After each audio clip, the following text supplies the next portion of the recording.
One, two, three, four. Welcome to the Beatles, the ultimate rock band. The Please Please Me album was recorded on February 11th, 1963, from 10 a.m. till 10:45 p.m. There's a good 12-hour day for you. It was released on March 22nd, 1963. Now, the producer, of course, was George Martin, and the engineer was Norman Smith, the legend.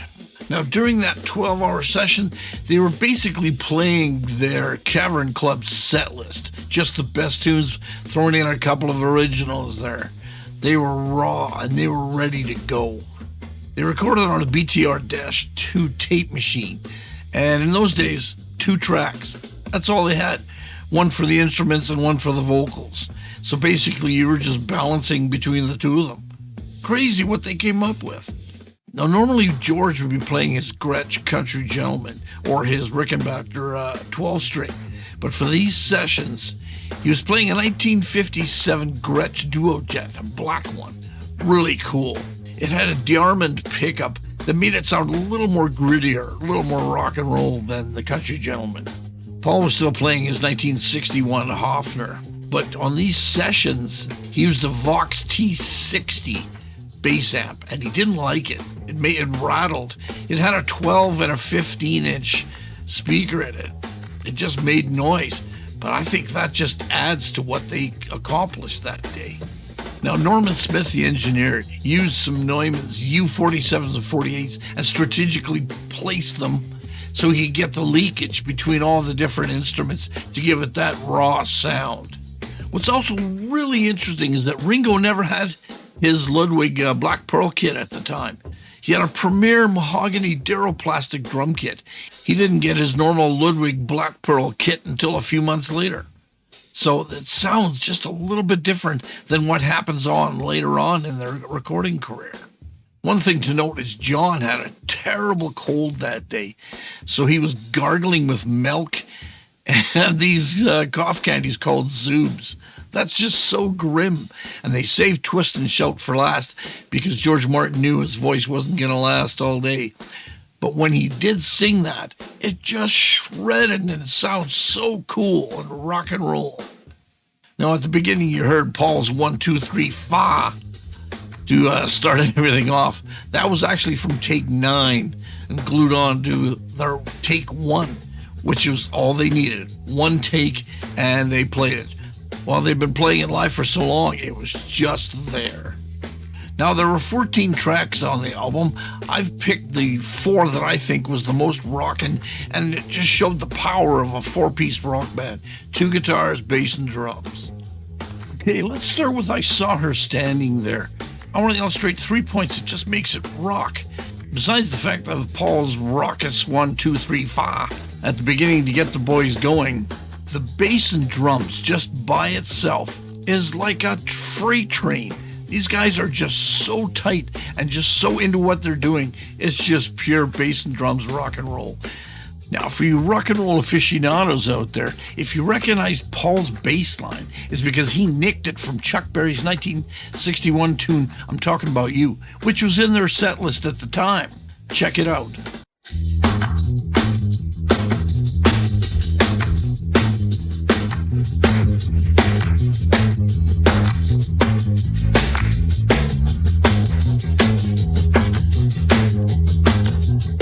The full band, let's listen to a little bit of that without any vocals at all.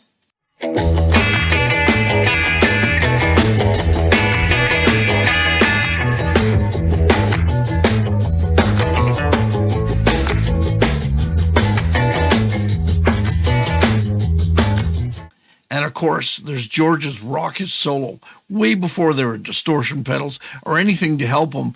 They just crank the amp and use the amp's natural distortion or overdrive. And he infuses old rock and roll, a little bit of Carl Perkins, some country, and even does a sweep pick near the end of the solo there. It's really cool stuff, way ahead of its time. For being 19 years old, no distortion pedals, nothing. It's brilliant. Let's have a listen.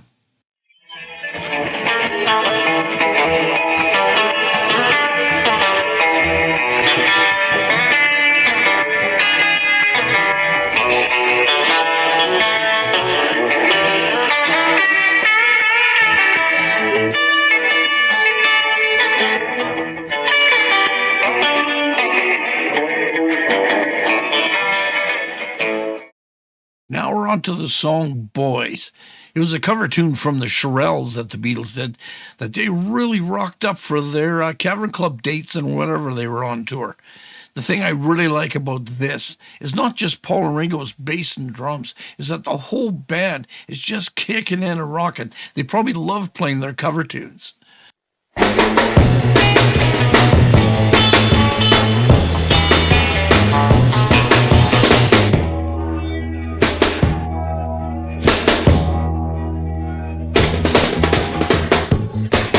One more thing I like about this is George Harrison's raw guitar solo. They must have just cranked that album, and he uses country again and some classic rock licks that he learned from Chuck Berry and Carl Perkins.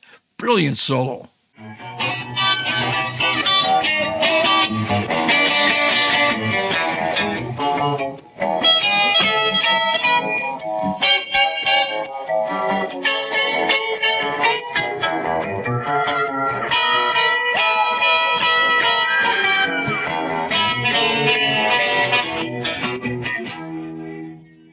The Boys have been playing this song for so long in their set list that they could do it no problem. What's interesting to note is that when they recorded this, it was done in one take. But the cool thing is, as Ringo was doing his fills and singing everything at the same time. And it takes a lot to, have your breath control to sing and yell it out and do your fills constantly on a hard driving beat. Very cool, very rock and roll. Now let's go on to Please Please Me. There are two things that are kind of neat about this song. Originally, it was kind of a slower, bluesier version because the Boys were into Roy Orbison at the time. They even toured with him in these early days. But I think George Martin knew what they were kind of going for with the whole sessions of it being raucous rock and roll. So he told them to speed it up, and they did. And once they did that, he said, "Boys, I think you've just recorded your first number one." Real cool stuff. Once again, in Please Please Me, you can hear Paul and Ringo's freight train of a back end of bass and drums, just keeping it tight and rock and roll.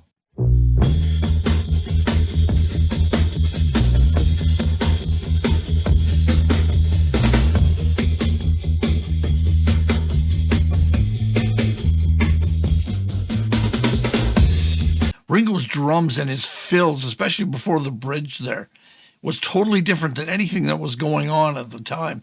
And just going across his toms as a left-handed drummer, going the wrong way around, way too cool.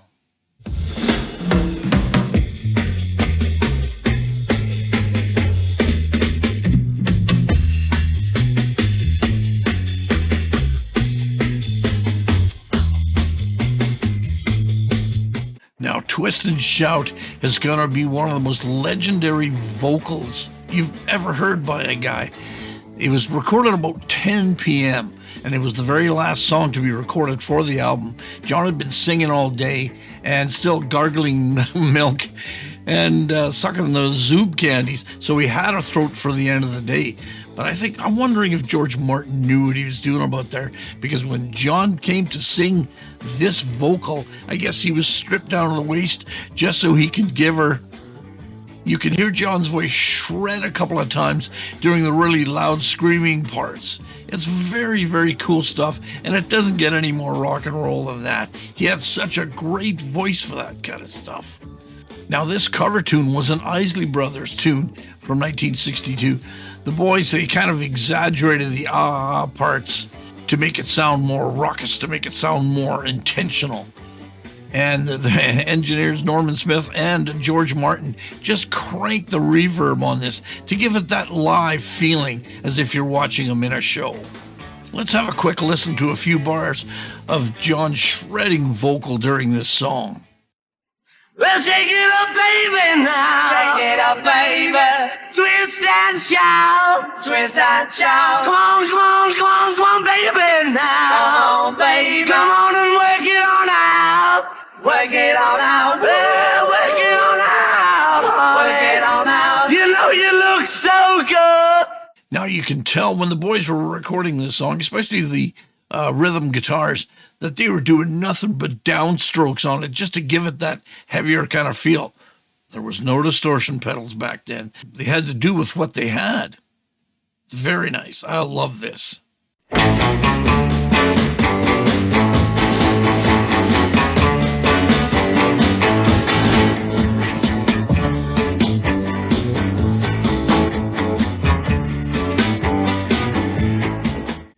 Well, I hope you enjoyed the first album, the Please Please Me album, in my series of the Beatles, the ultimate rock band. As you can tell, I'm hyper about this stuff. I just want to show everybody how cool and how rockin' they really were. Despite the ballads and the orchestras and everything, they were a four-piece rock band. Please join me on the next album with the Beatles. We got more stuff coming up. If you have any questions or comments or alternate songs that I may have missed, please let me know in the comments. If you want to hear the original Twist and Shout and Boys and that bass line from Chuck Berry from I'm Talking About You, I'll leave the links in the description. Thanks for watching.